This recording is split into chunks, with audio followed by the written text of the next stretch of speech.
नमस्कार मित्रों। एक व्यक्ति काफ़ी दिनों से चिंतित चल रहा था, जिसके कारण वह काफ़ी चिड़चिड़ा तथा तनाव में रहने लगा था। वह इस बात से परेशान था कि घर के सारे खर्चे उसे ही उठाने पड़ते हैं। पूरे परिवार की जिम्मेदारी उसी के ऊपर है। किसी न किसी रिश्तेदार का उसके यहाँ आना जाना लगा ही रहता है। इन्हीं बातों को सोच सोच कर वह काफ़ी परेशान रहता था तथा बच्चों को अक्सर डांट देता था तथा अपनी पत्नी से भी ज़्यादातर उसका किसी न किसी बात पर झगड़ा चलता रहता था। एक दिन उसका बेटा उसके पास आया और बोला, पिताजी मेरा स्कूल का होमवर्क करा दीजिए। वह व्यक्ति पहले से ही तनाव में था, तो उसने बेटे को डांट कर भगा दिया। लेकिन जब थोड़ी देर बाद उसका गुस्सा शांत हुआ तो वह बेटे के पास गया तो देखा कि बेटा सोया हुआ है और उसके हाथों में उसके होमवर्क की कॉपी है।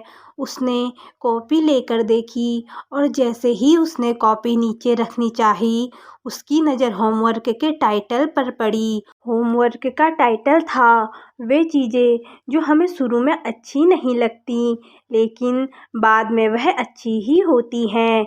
इस टाइटल पर बच्चे को एक पैराग्राफ लिखना था, जो उसने लिख लिया था। उत्सुकतावश उसने बच्चे का लिखा पढ़ना शुरू किया। बच्चे ने लिखा था, मैं अपने फाइनल एग्ज़ाम को बहुत धन्यवाद देता हूँ, क्योंकि शुरू में यह बिल्कुल अच्छे नहीं लगते, लेकिन इनके बाद स्कूल की छुट्टियाँ पड़ जाती हैं। मैं खराब स्वाद वाली कड़वी दवाइयों को बहुत धन्यवाद देता हूँ, क्योंकि शुरू में यह कड़वी लगती हैं, लेकिन यह मुझे बीमारी से ठीक करती हैं। मैं सुबह सुबह जगाने वाली उस अलार्म घड़ी को बहुत धन्यवाद देता हूँ, जो मुझे हर सुबह बताती है कि मैं जीवित हूँ। मैं ईश्वर को भी धन्यवाद देता हूँ, जिसने मुझे इतने अच्छे पिता दिए, क्योंकि उनकी डांट मुझे शुरू में तो बहुत बुरी लगती है, लेकिन वह मेरे लिए खिलौने लाते हैं, मुझे घुमाने ले जाते हैं और मुझे अच्छी अच्छी चीज़ें खिलाते हैं। और मुझे इस बात की खुशी है कि मेरे पास पिता हैं, क्योंकि मेरे दोस्त सोहन के तो पिता ही नहीं हैं।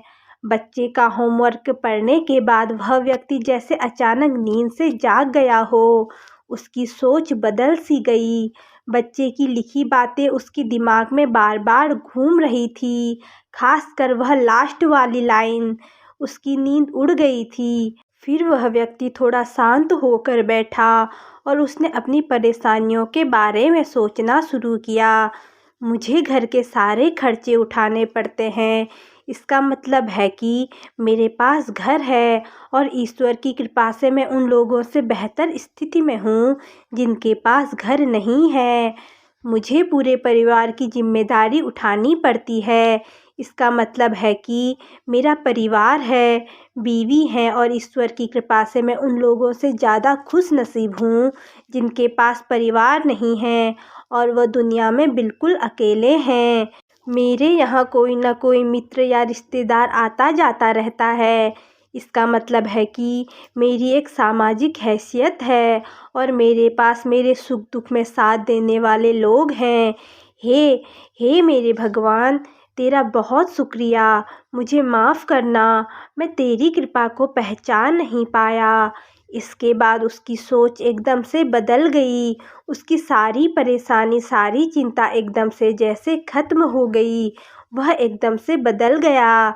वह भागकर अपने बेटे के पास गया और सोते हुए बेटे को गोद में उठाकर उसके माथे को चूमने लगा और अपने बेटे और ईश्वर को धन्यवाद देने लगा। हमारे सामने जो भी परेशानियां हैं, हम जब तक उनको नकारात्मक नज़रिए से देखते रहेंगे, तब तक हम परेशानियों से घिरे रहेंगे। लेकिन जैसे ही हम उन्हीं चीज़ों को, उन्हीं परिस्थितियों को सकारात्मक नज़रिए से देखेंगे, हमारी सोच एकदम से बदल जाएगी। हमारी सारी चिंताएं, सारी परेशानियां, सारे तनाव एकदम से ख़त्म हो जाएंगे और हमें मुश्किलों से निकलने के लिए नए नए रास्ते दिखाई देने लगेंगे। जय श्री राधे कृष्णा।